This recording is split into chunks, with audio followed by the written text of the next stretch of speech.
एक छोटे से गांव में, जो सरसब्ज पहाड़ियों के दरमियान वाक़ई था, एक खुश मिजाज मूची रहता था जिसका नाम आसिफ था।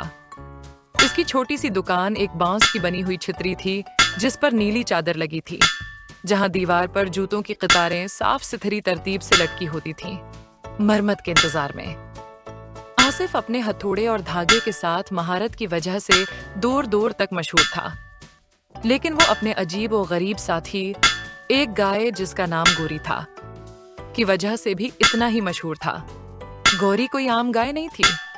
इसकी चमकदार सफेद खाल थी, गले में एक घंटी थी जो हर कदम पर बजती थी, और एक मुतजस्सिस तबीयत थी जो अक्सर उसे शरारतों में डाल देती थी।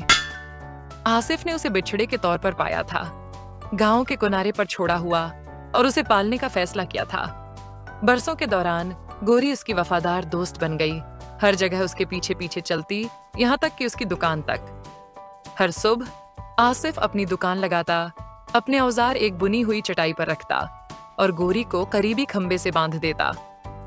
जब वो काम करता, जौतों की एड़ियों पर हथौड़ा मारता और चमड़ा सीने में मसरूफ होता है। गोरी अपनी बड़ी गोल आंखों से उसे देखती, घास का तनका चबाती हुई जैसे गहरी सोच में हो। दूसरे गांव वाले ये मंजर देखकर अक्सर हंसते। आसिफ, तुम्हारी गाय तो समझती है कि वो भी मौची है, वो मजाक करते। आसिफ हंस पड़ा।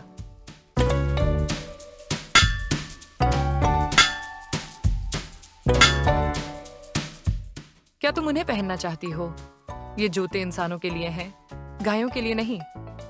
लेकिन गोरी जद पर उड़ गई, अपने घर से जमीन खर्चने लगी। दूसरे गांव वाले, जो ये हंगामा देखने के लिए जमा हो गए थे, जोर से हंसने लगे। शायद वो बाजार में स्टाइल में जाना चाहती है। एक ने मजाक किया। गोरी की जद देखकर आसिफ ने उसे खुश करने का फैसला किया। उसने आहिस्ता से गोरी का एक अगला खर उठाया और जौता फट करने की कोशिश की। हालांकि वो बहुत छोटा था। गोरी खामोश खड़ी रही, फख्र से सिर उठाए, जबकि गांव वालों ने तालियां बजाएं और खुशी से शोर मचाया।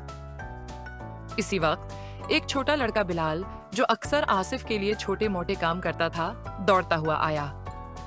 आसिफ भाई, गांव के सरदार को शाम तक अपने बोट ठीक करवा कर चाहिए, उसने चलाया। आसिफ ने सर हिलाया और अपने काम की तरफ वापस लौट गया, लेकिन उससे पहले गोरी के सर पर प्यार से हाथ फेरा। तुम मेरी बेहतरीन मददगार हो ना? उसने गर्मजोशी से कहा। गोरी ने आहिस्ता से मुंह क्या जैसे हामी भर रही हो और बैठकर उसे काम करता देखने लगी। इस दिन के बाद गोरी के जूते पहनने की कहानी पूरे गांव में फैल गई और आसिफ की दुकान पहले से भी ज्यादा मशहूर हो गई। लोग न सिर्फ अपने जूते ठीक करवाने आते, बल्कि इस मूची और उसकी मुजस्सिस गाय को देखने के लिए भी आते, जो समझती थी कि वो कारोबार का हिस्सा है। आसिफ को इससे कोई परेशानी नहीं थी। उसे गोरी की सोहबत पसंद थी और गोरी को सबकी तौजा का मरकज बनना अच्छा लगता था। एक धूप भरी दोपहर, जब आसिफ एक जोड़ी चप्पल की मरम्मत में मसरूफ था, गोरी ने जोर से मुंह की आवाज निकाली। चौंक कर आसिफ ने ऊपर देखा तो गोरी को रस्सी खींचते हुए पाया। इसकी नजरें दीवार पर लटके हुए एक चमकदार जूतों के जोड़े पर जमी हुई थीं। क्या बात है गोरी? उसने पेशानी से पसीना पूंछते हुए पूछा। गोरी ने दोबारा मुंह क्या इस बार अपना सिर जूतों की तरफ हिलाया। और यूं इस छोटे से गांव में मूची और उसकी गाय बहुत सी खुशगवार कहानियों का मरकज बन गए, ये साबित करते हुए कि कभी कभार सबसे अच्छी दोस्ती वो होती है जिसकी आपको कम से कम तौका होती है।